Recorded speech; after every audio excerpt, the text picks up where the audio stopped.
Olen Mikke Tynér, äiti on suomenruotsalainen, isä ruotsalainen ja olen kasvanut Afganistanissa. Olen ollut Sansan TV-tuottaja jo vuodesta 2008 asti.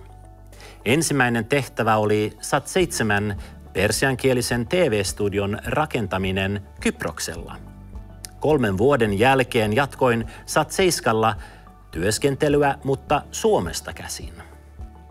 Vuodesta 2011 olen siis tehnyt yhteistyötä eri maiden TV-studioissa.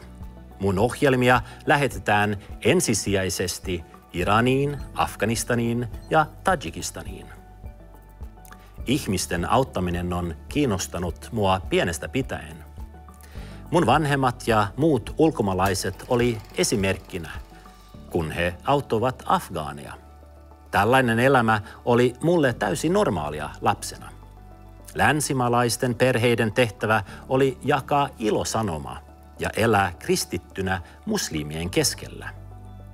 Lukion jälkeen mä palasin Afganistaniin. Mun isä aloitti 80-luvulla aurinkovoimaprojektiin ja mä menin sinne töihin. Silloin vahvistui, että haluan myös tulevaisuudessa työskennellä lähetyskentällä. Opiskelujen jälkeen mulla oli TV-ammatti ja persian kieli hallussa. Nyt halusin yhdistää nämä taidot. Sain tietää keväällä 2007, että kristitty persiankielinen satelliittikanava oli perustettu. Sinne etsittiin tuotantopäällikköä.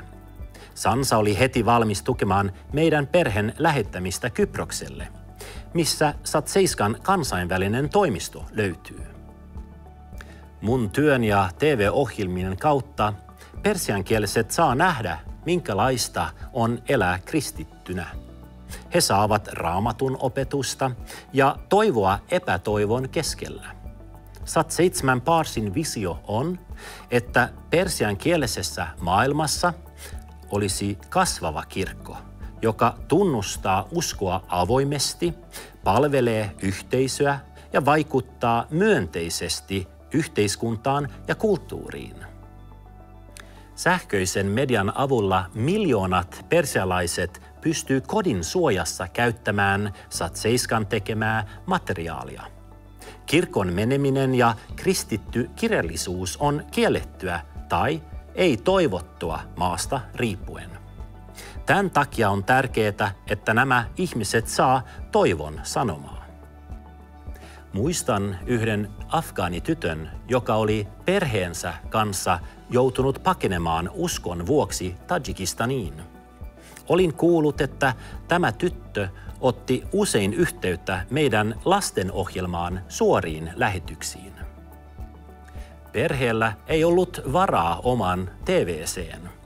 Kerran viikossa tyttö käveli monta tuntia serkunsa luo katsomaan kanavaa ja soittamaan meidän studiolle. Tapasin perheen myöhemmin Dushanbeessa, kun he oli saanut vanhan TV:n ja satelliittilautasen. Oli mahtavaa istua perheen olohuoneessa ja nähdä, kuinka he sai kristillistä opetusta niiden omalla äidinkielellään. Sat7 sanoin, tehdään Jumalan rakkaudesta näkyvää.